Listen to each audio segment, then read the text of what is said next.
बाल छवि को देखकर दोनों ने हाथ जोड़ दिए। देवकी वसुदेव स्तुति करने लगे। आज देवकी और वसुदेव जी स्तुति करने लगे। क्या बोले? तमद्भुतं बालकं अम्मुजे क्षणं चतुर्भुजं शंख गदायुधायुधं। बोले अद्भुत बालक को देखा, शंख अद्भुत, आज अद्भुत मन में शंका हो गई। बोले जो भी हमने आज तक बच्चे देखे 2 हाथ वाले देखे, ये 4 हाथ वाले हैं।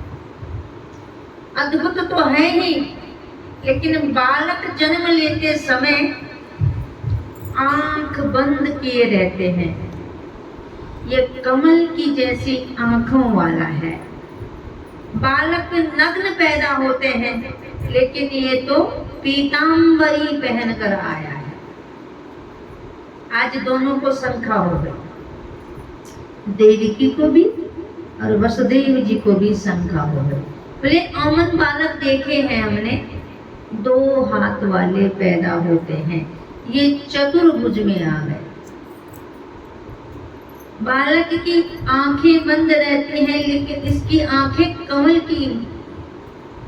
की तरह इसकी आंखें खिली हुई हैं।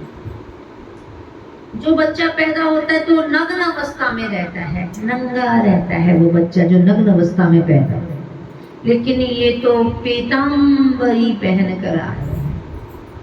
ये जो है पीतांबरी पहन कर आए, इन्हें पीतांबरी पहनाने की भी जरूरत नहीं पड़ रही है। इस प्रकार से माँ कहती है कि बालक निहत्ते आते हैं। जो बालक जन्म लेता है तो निहत्ते, उनके हाथ में कुछ नहीं रहता, लेकिन ये तो शंख चक्र गदा पद्म लिए खड़े हैं जिनके हाथ में, क्योंकि जो बालक पैदा होते हैं वो निहत्ते होते हैं, लेकिन इनके हाथ में शंख चक्र गदा पद्म ये सब लेकर, ये अस्त्र और शस्त्र लेकर पैदा हुए हैं। इस प्रकार से अद्भुत बालक है ये। ऐसे अद्भुत दिव्य छवि को देखकर आज वसुदेव और देवकी जी ने प्रणाम कर दिया।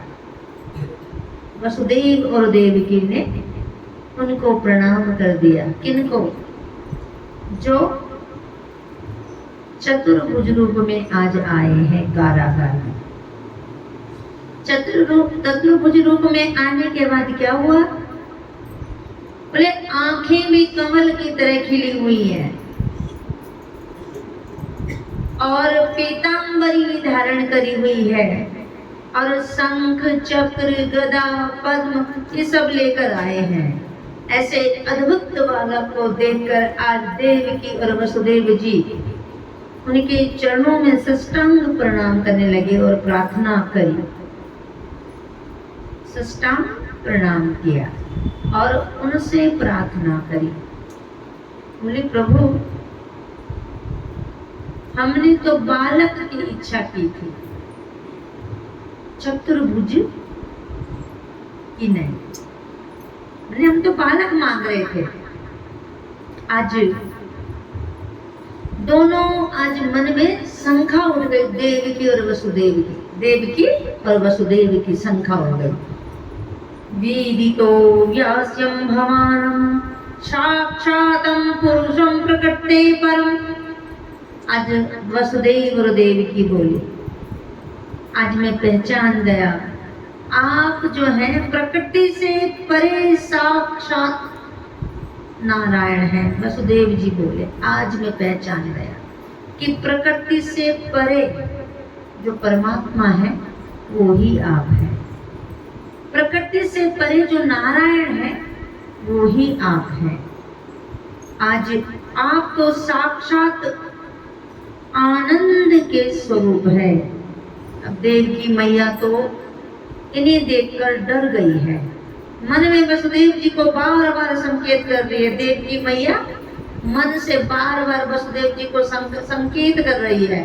बोले उधर नहीं, इधर देखो। मैंने मेरी तरफ देखो, मुझे मुझे कम कॉपी हो रही है ऐसा बालक देख के। आज संकेत करती है महाराज जल्दी कीजिए, मेरी तरफ देखो, ये कोई बालक नहीं है, ये स्वयं भगवान आ गए। इस प्रकार से बोले डर लग रहा है, मुझे कंपन हो रही है कि मेरा भैया कंस ना आ जाए। तो भगवान हंसकर बोले माता जी चिंता मत करो, मेरे हाथ में जो सुदर्शन चक्र है ना, अभी ही जो करना है अभी ही कर दूंगा। मैया बोली बाल रूप में आया हूं, मेरा ध्यान रखना। इन दोनों को चैलेंज कर दिया। बोले कंस से डरने की जरूरत नहीं है, मेरे हाथ में जो अस्त्र शस्त्र है, अगर मुझे काम करना होगा तो मैं अभी ही कर दूंगा उसका काम, लेकिन मैं बालक रूप में आया हूं, इसीलिए थोड़ा सा मौका दूंगा उसे, क्योंकि मैं बाल रूप में प्रकट करूंगा। इस प्रकार से भगवान जैसे सतत कर रहे हैं आज यहाँ पर। बोले मैया मेरा ध्यान रखना। तब देवकी माँ का साहस बढ़ गया, कंसादि भीता शुचि विस्मृता, कंस का भय भाग गया और मुख पर मुस्कान आ गई और हाथ जोड़कर मैया ने स्तुति की, प्रभु मृत्यु रूपी नागिन प्रत्येक प्राणी के पीछे पड़ी है। देवकी बोली प्रभु मृत्यु रूपी जो नागिन है वो सबके पीछे पड़ी हुई है। ये नागिन जो है, मृत्यु काल की जो नागिन है, ये कभी भी किसी को भी डस सकती है। बोले जब तक जीव भागता भागता आपके चरणों की सुगंध छाया का आश्रय ग्रहण न कर ले, बोले जब तक जीव क्या है, भागता भागता आपके चरणों का आश्रय ग्रहण न कर ले, तब तक मृत्यु रूपी नागिन उसका पीछा नहीं छोड़ती है। बोले जब आपकी शरणागति मिल जाती है, तब वह नागिन, मृत्यु काल रूपी नागिन जो है, तब वो मनुष्य का पीछा छोड़ देती है। जैसे ही जीव आत्मा आपकी शरणागति आ जाती है, वैसे ही वो नाग जो काल रूपी नागिन है, वो पीछा छोड़ देती है। जब तक हम संसार में बने रहेंगे, वो काल रूपी नागिन हमारा पीछा करती रहेगी। लेकिन जैसे ही हम परमात्मा की शरणागति होंगे, वैसे ही वो काल रूपी जो नागिन है, वो हमारा पीछा छोड़ देगी। हम शिव जी की कथा सुनते हैं, पता है तो शिव जी की भी 5 बेटियां हैं, पता है नहीं है? 5 नागिन हुई माता की। पार्वती मैया की 5 बेटियां हैं, जिन नागिन के रूप में है 5, इसीलिए नाग पंचमी सावन के महीने आती है। कभी ध्यान दिया आपने? मैंने भी कभी बताने की कोशिश नहीं करी। वैसे शिव पुराण में 1 बेटी का उल्लेख है, वैसे 5 बेटियां, 5 बेटियां हैं माँ पार्वती की। जिन बेटियों को शिव जी जानते हैं, माता पार्वती को भी इसका आभास नहीं है। एक बार पार्वती मैया सरोवर के किनारे गई। शिव जी रोज सरोवर में सुबह सुबह जाया करते थे अपनी बेटियों से मिलने, और उनके साथ बाप जैसा प्रेम रखते और उनके साथ अटखेलियां खेलते। उन्हें कभी उनके ऊपर छींटे, कभी वो पिता के ऊपर छींटे मारे। पिता और बेटी का तो बहुत घनिष्ठ संबंध होता है। इसके कारण आज पार्वती मैया को भी शंका हो गई कि ये रोज जाते कहाँ हैं। चले गए तो शिव जी जो है उन नागिनों के साथ अटखेलियां खेल रहे हैं। वो नागिनें भी पिता की तरफ फुहारे भर रही और फुहारों से फुंकारे मारी, नलारी आ रही। तब पार्वती को बड़ा क्रोध आया, शिव जी पर ये है कौन? तब उन्होंने बोला देवी ये तुम्हारी ही बेटियां हैं। इसलिए आपने देखा होगा जोड़ा चढ़ता है नागिन का। कब? श्रावण महीने में तो आती है नाग पंचमी। अभी तो थी 21 तारीख को, 21 तारीख हो गई। 21 तारीख को तो थी नाग पंचमी। अच्छा, मैंने नाग पंचमी की पूजा करी पर तुम्हें किसी को नहीं बताया। कभी कभी हो जाता ना कथा माँ। अब धीरे धीरे तो ये भी दूसरी तरफ जा रहा है। कभी कभी हो जाता है, कुछ चीजें छूट जाती है, संजोग नहीं बनता कई बार। उस दिन मुझे बताना चाहिए था, कोई बात नहीं। ये नाग, अभी मुझे याद आया नागिन से ना, इस प्रकार से आज भगवान कहते हैं, बोले आप साक्षात आनंद रूप हो प्रभु। देवकी मैया डर रही है, मन में वसुदेव जी को बार बार संकेत कर रही है, जल्दी कीजिए महाराज, मेरा भैया कंस ना आ जाए। कितना सुंदर बालक है, इस बालक की छवि को देखकर मेरा भैया आ न जाए, नहीं डरती है। इतने में भगवान चतुर्भुज पीताम्बरीधारी जो बालक रूप में आए हैं, वो कहते हैं मैया डरने की बात नहीं है, ये अस्त्र शस्त्र जो मैंने लाए हैं अपने साथ, में चाहूं तो उसको अभी यही काम कर दूं, पर मैं आया बालक रूप में हूँ, और बालक रूप में मैं जब आया हूँ तो अभी कुछ नहीं करूंगा। अब तुम बहुत जल्दी करो कि मुझे बहुत जल्दी यहाँ से ले जाने का प्रबंध करो। नहीं, भगवान हंसकर बोले इस प्रकार से।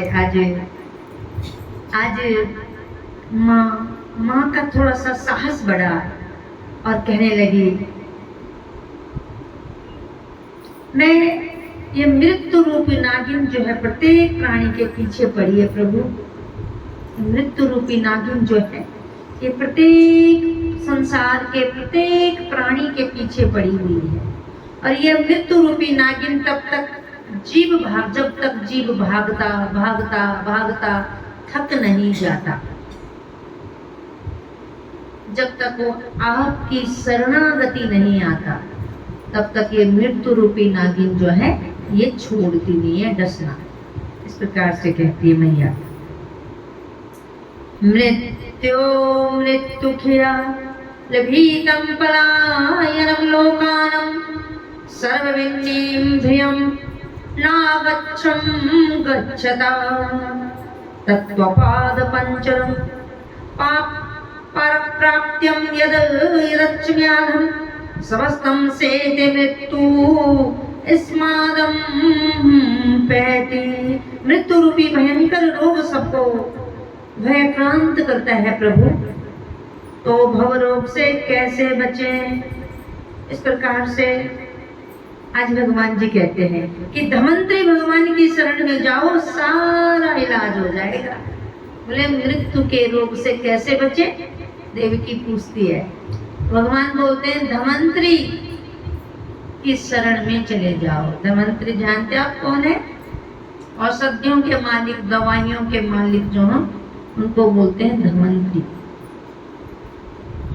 आपने देखा नहीं, जब लक्ष्मण को लक्ष्मण शक्ति लगी तो सुसैन वैद्य को लाया गया, और सुसैन वैद्य ने संजीवनी के लिए मंगवाई, और संजीवनी बूटी से ही लक्ष्मण के प्राण बचे। बोले धमंत्री नाम के एक वैद्य है, वो ही इसका इलाज जानते हैं, मृत्यु के भय से कैसे भागे। बोले कैसे? धमंत्री रूपिणी का तो है, भगवान भी तो है।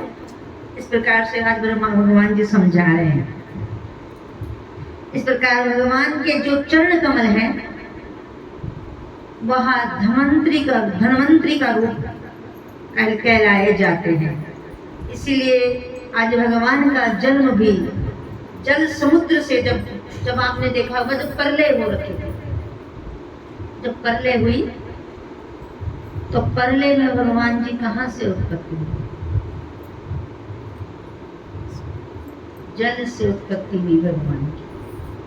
नार, जल को नार भी कहा जाता है, और नार में ही नारायण की उत्पत्ति हुई है। नार से ही नारायण की उत्पत्ति हुई है।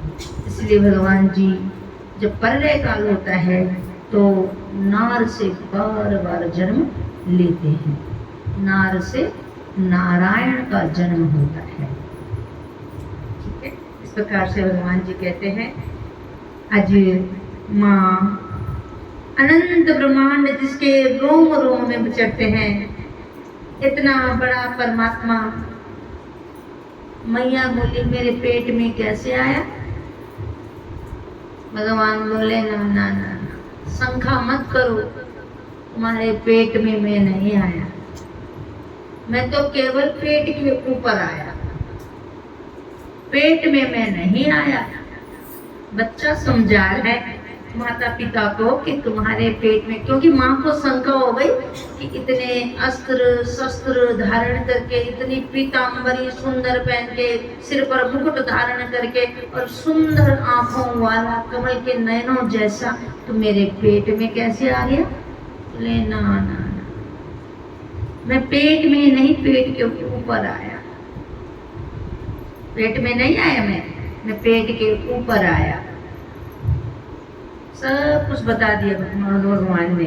तो कहते हैं इस प्रकार से, बोले मैया, मैया बोली परमात्मा मेरे पेट में कैसे समा गया तू?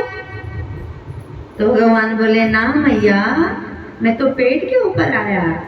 ब्रह्मांडम निकाया निर्मितम माया रोम रोम प्रतिवेदम कहे, सोममुर्वासी यह उपहासी सुनत धीर मति थिर न रहे। बड़ी सुंदर स्तुति की भगवान की, माँ देवकी ने क्या कहा?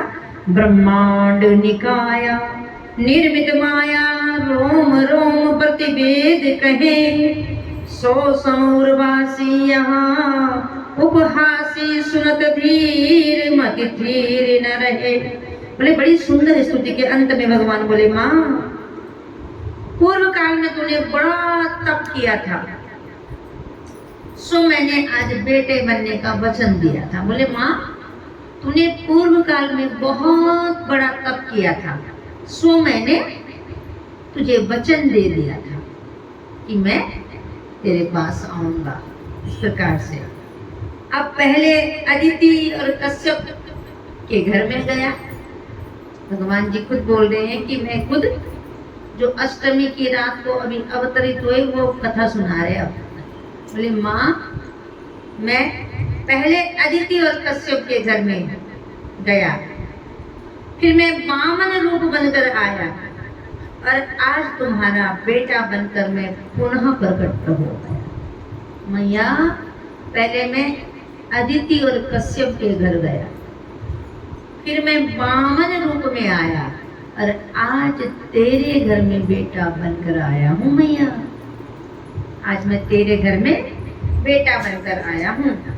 मुझे अब तेरे घर नहीं, तेरे पास नहीं रहना है। बोले मुझे गोकुल ले चलो, यहाँ रहना नहीं है। पूर्व जन्म का पुण्य था और पुण्य के कारण दर्शन हुए, और कैसे हुए? चतुर्भुज रूप में। और अब यहाँ नहीं रहना है, जाना है कहाँ? गोकुल नगरी। इस प्रकार से भगवान जी कहते हैं और गोकुल नगरी जाना है मैया। वहाँ एक कन्या का जन्म हुआ है और तुम्हें उसे उठाकर लाना है और सारी बातें समझाकर, बभू प्राकट्यम शिशु, तुरंत से सुंदर शिशु बन गया, छोटा बच्चा बन गया। सारी बात समझाई देवकी और वसुदेव जी को, और सुंदर एक नन्हे से बालक बनकर देवकी मैया के गोद में प्रभु प्रकट हो गए। छोटा सा बच्चा का रूप बना दिया, चतुर्भुज रूप हटा दिया, सारी बातों को समझा दिया। बोले मैया शंका मत करना तू कि मैं तेरे गर्भ से आया। नहीं नहीं नहीं, मैं गर्भ में नहीं जाता, मैं पेट के ऊपर आया। इसीलिए तूने पूर्व काल में, पूर्व जन्म में मेरी बहुत भक्ति करी थी मैया, इसलिए तेरी पुण्य और तेरी भक्ति के कारण मैं आज पुत्र बनकर आया। मैया बोली अच्छा तो कितना प्यारा पुत्र है मेरा। मैं भगवान कृष्ण बोले ना ना नहीं मैया, मैं पहले अदिति और कश्यप का पुत्र बना, पहले मैं अदिति और कश्यप का पुत्र बना। अदिति और कश्यप का पुत्र बना पहले मैं, और फिर मैं वामन रूप में आया, और आज मैं शिशु बनकर तेरी गोद में खेलूंगा। तब छोटा सा रूप भगवान चतुर्भुज रूप हटाकर और छोटा सा रूप बनाकर भगवान के चरणों में माँ देवकी और वसुदेव गिर गए, नन्हे से बालक के चरणों में गिर गए। इस प्रकार से मैया की गोदी में प्रकट हो गए। अब देवकी की गोदी में छोटा बालक प्रकट हो गया और रोए बिल्कुल नहीं। बोले नहीं, यहाँ रोना ठीक नहीं है। बोले राम अवतार में रोए तो दास दासियां बधाई लेकर आई, और यहाँ अगर रो बैठे तो चारों तरफ से मामा जी लाठियां लेकर आएंगे।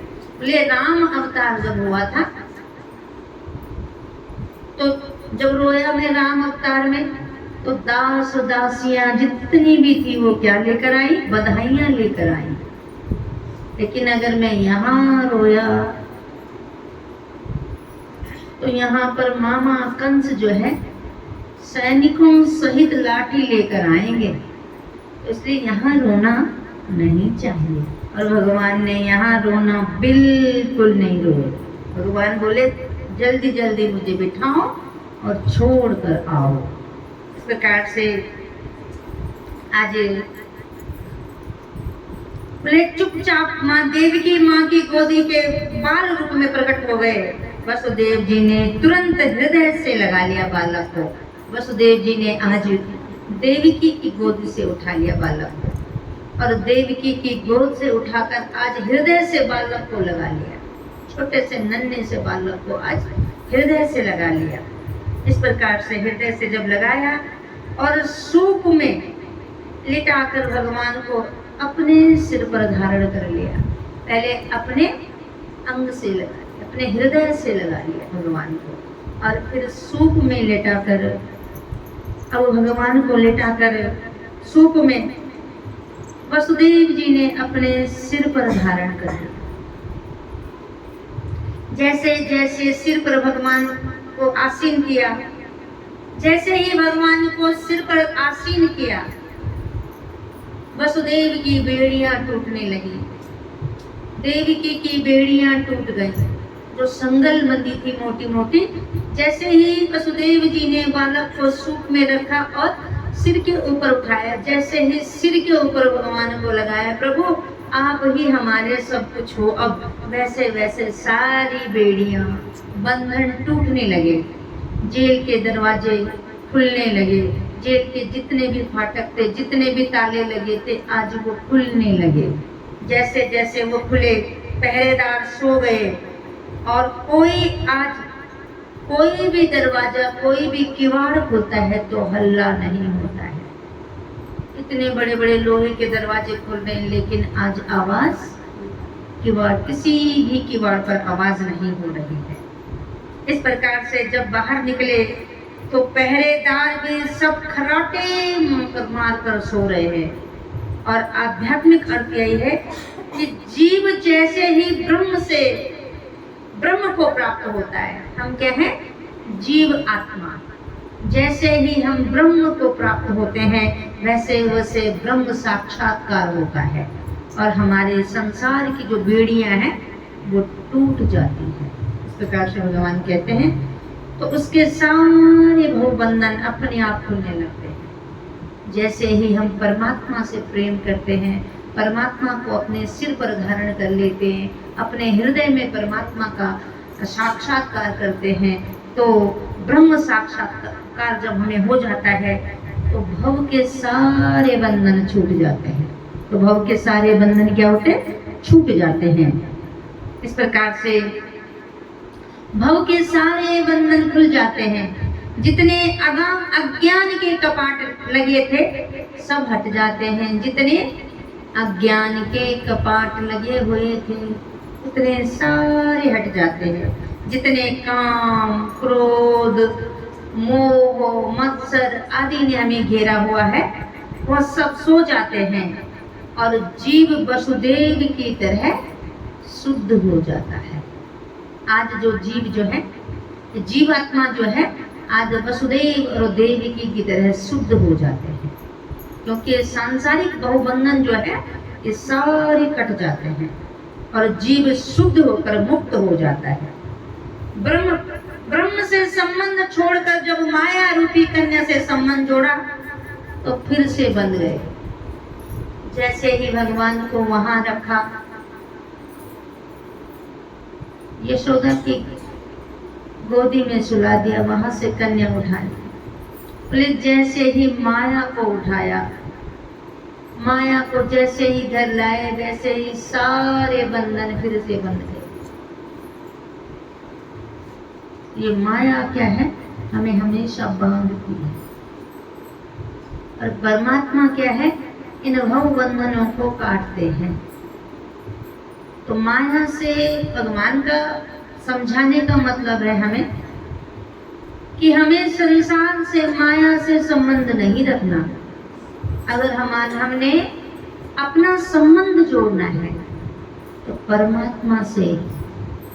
ब्रह्म साक्षात्कार हमें तभी होगा जब हम सृष्टि के, ब्रह्मांड के, अनंत कोटि ब्रह्मांड के जो नायक हैं उनसे अपना नाता जोड़ेंगे, क्योंकि कोई व्यक्ति हमारे काम नहीं आएगा। कैनो न हमार काम जो कि दगड़ी रात दिन धंधा जो ले हम अपनो जीवन भी सब कुछ खत्म कर देंगे। अगर हमें कुछ रोग लग गया तो कोई भी व्यक्ति उनमें से ये नहीं बोल सकता कि अरे थोड़ा हिस्सा में मिल जाए। क्यों? कहीं न कहीं तो मैं भी ये रोग को भागीदार छा नहीं न बोल दो कोई न क्या ले, क्योंकि भगवान हमें सतर्क करने हैं कि हे मनुष्य, तू अपने कर्तव्य और धर्म से अगर विपरीत हो जाए तो तुम्हें बहुत कुछ भोगन पड़ो। यानी भगवान का चरणों में हमेशा अपना हृदय का कपाट में परमात्मा ने बिठावा और परमात्मा ने अपना हृदय के कपाट में बैठाए कर त्यों का चरणों में तुम अपने ये जीवात्मा जो समर्पित भाव कर दिया हो तो परमात्मा हर जगह हमारी सहायता को सूत्र बन। कोई भी जगह ही नहीं जगह भगवान हमें दिखाई न दे। आपने सुनी तो छा कथा मां कि शिशुपाल 101 गाय दे गए, लेकिन आखिर भगवान के लोक गया। भगवान बोलते हैं कि तुम मुझसे चाहे बैर कर चाहे प्रेम कर, आखिर तू मेरा है। एक भगवान ही तो है जो कहता है कि तू चाहे बैर कर चाहे प्रेम कर, तू मेरा है और मेरा ही रहेगा। आज भी हम जीवन में एक ही बात अपनाना और हमने अपना ही नहीं चाहिए कि मेरे जीवन में है तू ही तू, मेरा गुण भी तू, गुणगान भी तू, मेरा ज्ञान भी तू, अज्ञान भी तू, मेरे जीवन में है तू ही तू। भगवान हमें खुशी मिलती है तो तेरी कृपा से, और दुख मिलता है तो तेरी कृपा से। अच्छाई अगर हमारे अंदर जन्म लेती है तो तेरी कृपा है, और बुराई अगर जन्म लेती है तो तेरी कृपा है। भाई अगर हम धर्मात्मा भक्त बन जाए तो तेरी कृपा, और कोई चोर लुटेरा बन जाता तो हमें तेरी ही कृपा चाहिए। क्यों? क्योंकि कृपा ये नहीं कि अगर हम ना चोरी की भावना से जीवन जीने लगे तो भगवान ना हमारा जीवन में दुख भर दे। बोले तुझे पता कि ते जे की चोरी करे ते का जीवन माते कितना संतोष दिन करी कहना, ते को जीवन ते कितना विचलित दिन करी कहना। आज जब तेरा जीवन में थोड़ा सा तो चोट लगी, आघात पहुंची, तो तू कितना कितना कितना विचलित नहीं हुई कहना।